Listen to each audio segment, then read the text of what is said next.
This is David Ross, and welcome once again to the Lion's Roar podcast. Tonight, I'm going to talk a little bit about Shuai Jiao evolution and Shuai Jiao's place in the larger Chinese martial arts.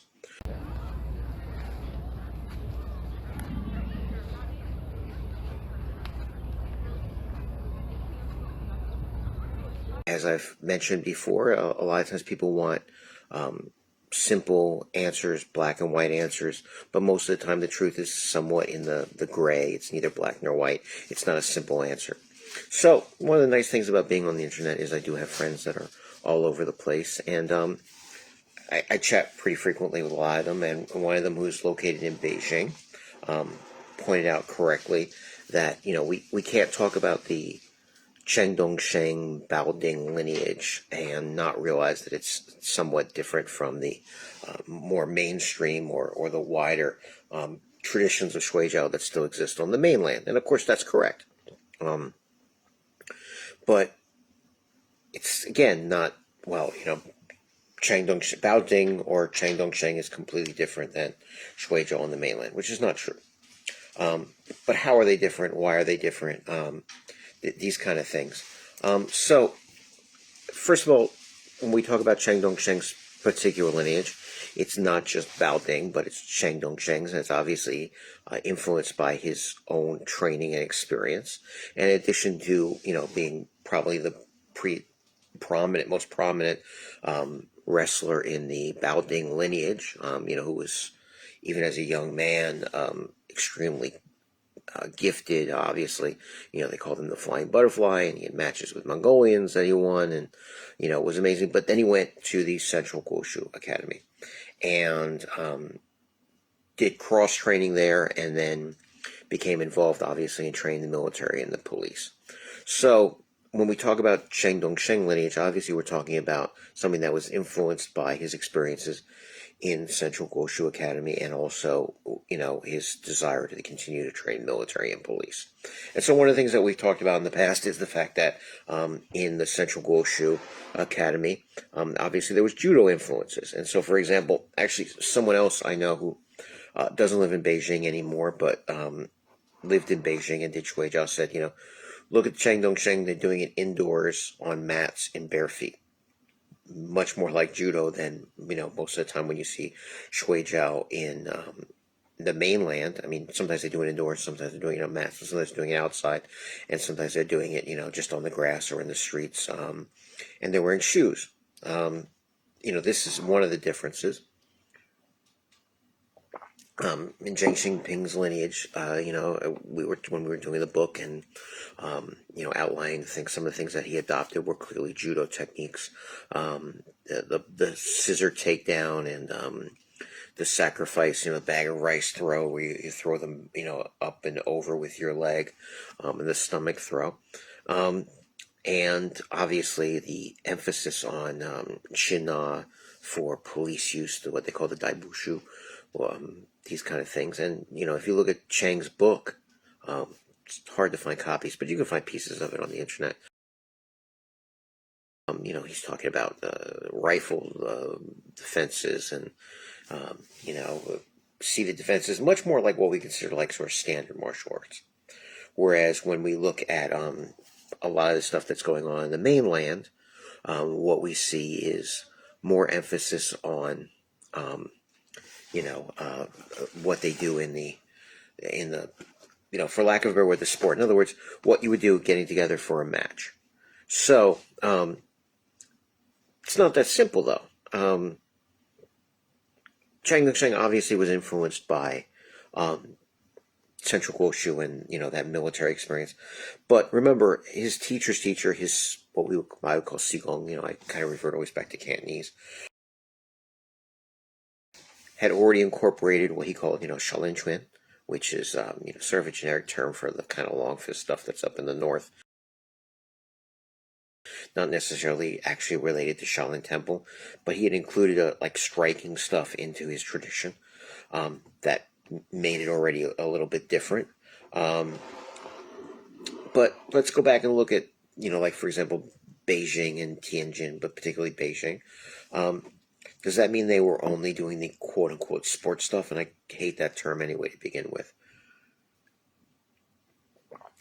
pretty much, Shuai Jiao as we have it now, is, some people, I've talked about the two different ways you can write Shuai Jiao, and in the mainland in particular, they're very fond of using the character that means horn, that can mean horns, and that's because, it sort of references Jiao Di and Jiao Li, which are, the historical wrestling traditions in China, and it sort of infers a direct relationship, a long linear tradition going all the way back to like the Zhou dynasty of wrestling. But of course, that's not true.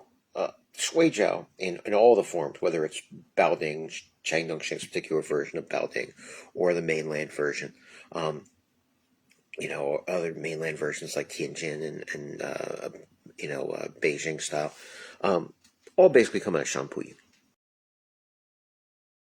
So, really quickly, Shampuying.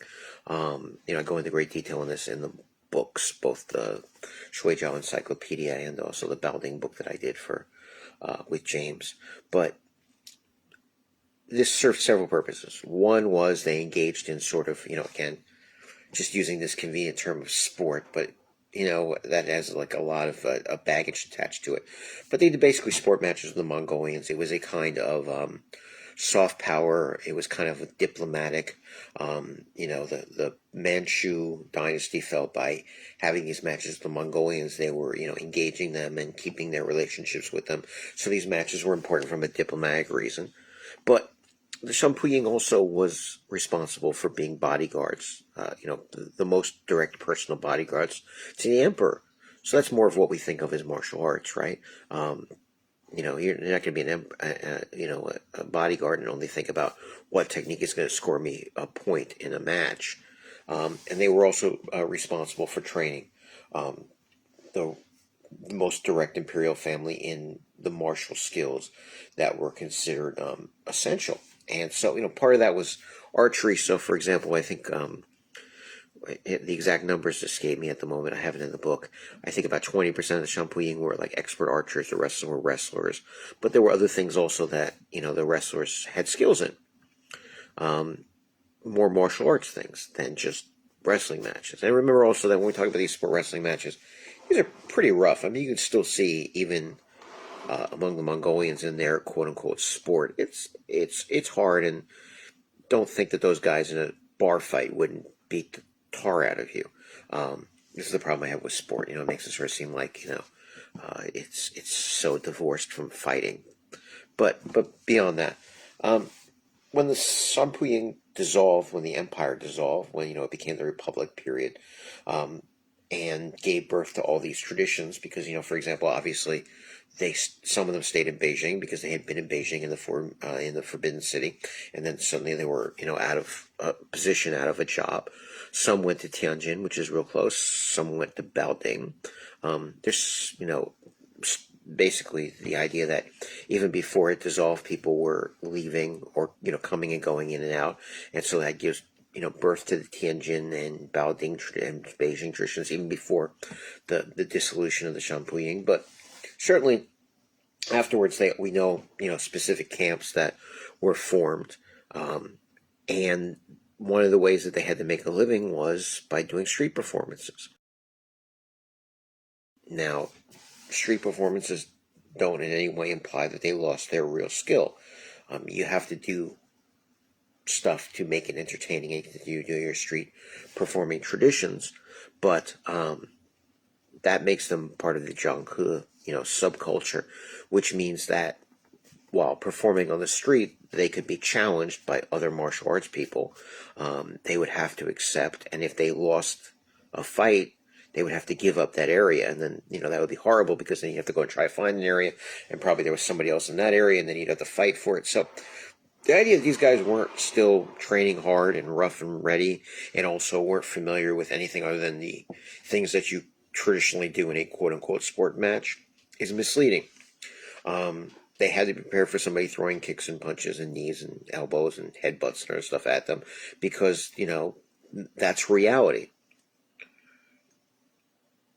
So even if you're not in Baoding lineage, you don't have Ping Jingyi's Shaolin in your curriculum, you don't have Chang Dongsheng's vast incorporation of other skills to make a rounded military and police program.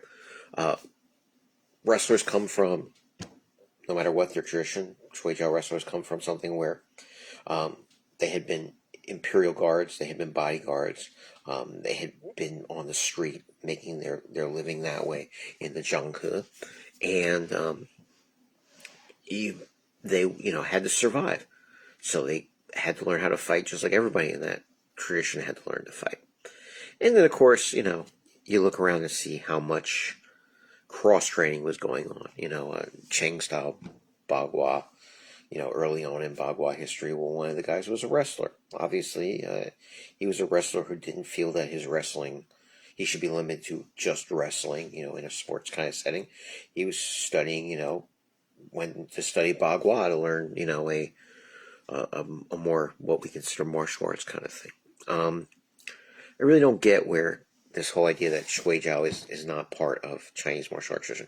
And furthermore, if you look at any Chinese martial art, you're going to find throws and trips and takedowns. Yeah, that's going to take us back to that other kind of absurd thing that I was talking about, which is the idea that people would be doing fighting arts and wouldn't have kicks or china or throws in them. It's not true, obviously. It defies logic. But look at all those throws and everything. They come out of the Shuai Jiao tradition. They come out of the Chinese wrestling tradition. Remember that the Mongolian army was doing wrestling, the Han ethnic Chinese army was doing wrestling, the Manchurian army was doing wrestling, and wrestling naturally, became part of martial arts. So even if even if you don't think you're really affiliated with the Shuai Jiao tradition, if you really start unpacking your Chinese martial arts, you're going to find a lot of Shuai Jiao techniques in there.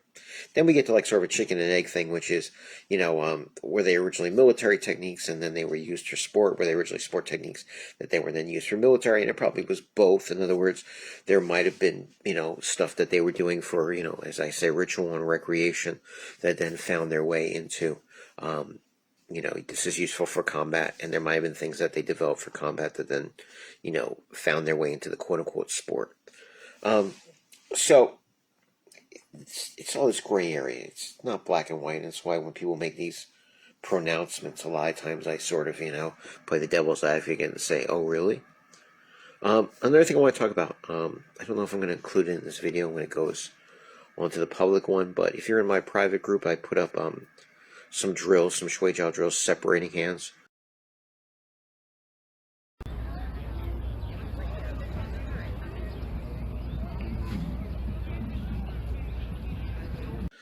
Which I think are vastly neglected. I'm sort of surprised that because again, even people that are doing the quote-unquote sports stuff are doing this. And that's going to be sort of my point here. Very important skill, which is before you get a grip, when you approach each other, the person will reach out for a grip, and using the separating hands to sort of stop them from getting a grip. In Baoding, it's said, Baoding's alternate name is Shuai Jiao, meaning fast throwing. And their idea is that, unlike maybe what you see a lot in judo, which is a lot of fighting for grip, they'll say, for example, they don't use as much of the tearing. Tearing has its use, but again, they say if somebody grabs you, well, remember one of the biggest challenges in a fight is crossing the bridge. So if you reach out and grab me, you're creating the bridge, which is that rather than me fighting to remove that grip, I can use that grip immediately to throw you. Instead of like fighting it and then doing like this time we're spending all this time with grip fighting, one of two things happens. Just organizing my thoughts here, which is I let you grab me and I use that grab immediately to do a throw, and that's the Shuai Jiao tradition, the quick throwing tradition.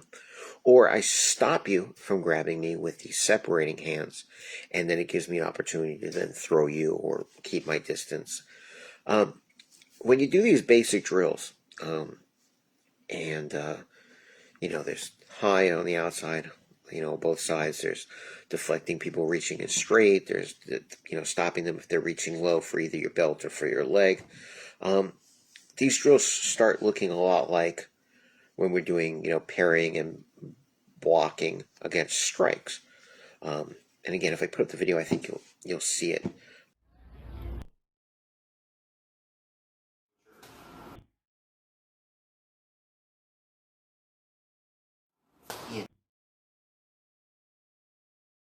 it's not a big difference between, like, if you reach for me and I put my arm out to block, it's the same thing when I do the quote unquote, insert against, a hook or a circular strike, So separating hands is, like in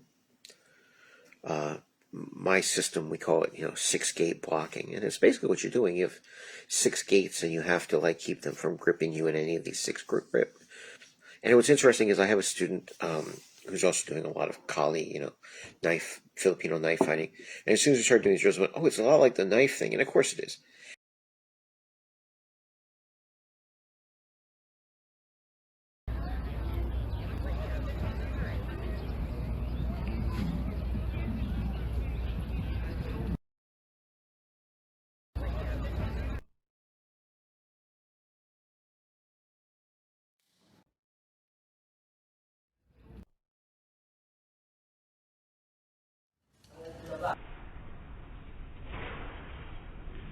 And as I pointed out before in the past, the uh, pun intended cutting edge knife defense stuff. And by that, we're talking about the Dog Brothers Die Less Often. Please note the title, Die Less Often. There's a thing called Red Zone, and there's a thing called STAB, STAB, with a period after each one. I don't even remember what it stands for at this point. But what's interesting about them is that, for all this stuff where people are cutting and blocking, and redirecting and stuff, they're much more grappling or wrestling based than you would assume they are. Because you have to sort of, get a hold of that. You have to focus and isolate, which is you have to focus on the knife and you have to isolate that hand from another hand, because another mistake that people make is that they grab the knife hand and they're struggling desperately to control that hand, and the person reaches out with their other hand, pulls out the knife out of that hand and cuts you, kills you with the other hand. So it's not surprising that basic wrestling drills look like basic knife deflection entry drills. Not surprising at all. And like I said, when you look at them and then you compare them to the 6-gate, parrying, shielding, inserting things, they look similar also. So, again, this sort of goes back to what I say all the time, which is that it's all the same. It's not as different as people want you to believe it is.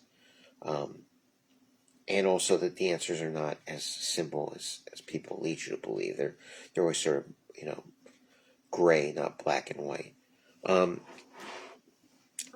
I believe, obviously, while I'm affiliated with Baoding and Chang Dongsheng lineage, there's much more material out from the mainland stuff, and if you're interested in it, look at it. Just great stuff out there.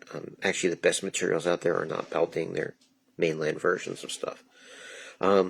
And maybe going forward, we need to start, again, unpacking some, quote unquote traditional kung fu and looking at all the Shuai Jiao that's in them. And obviously Bagua, people know about this because Chang was a wrestler before he was a student of Bagua, but it's pretty much everywhere. It's in Xingyi. It's everywhere. That other thing. Don't believe it. It's not true. So thank you again for tuning in for the Lion's Roar. This is kind of a quick one, but I just wanted to share these ideas with you. Thank you and have a good night.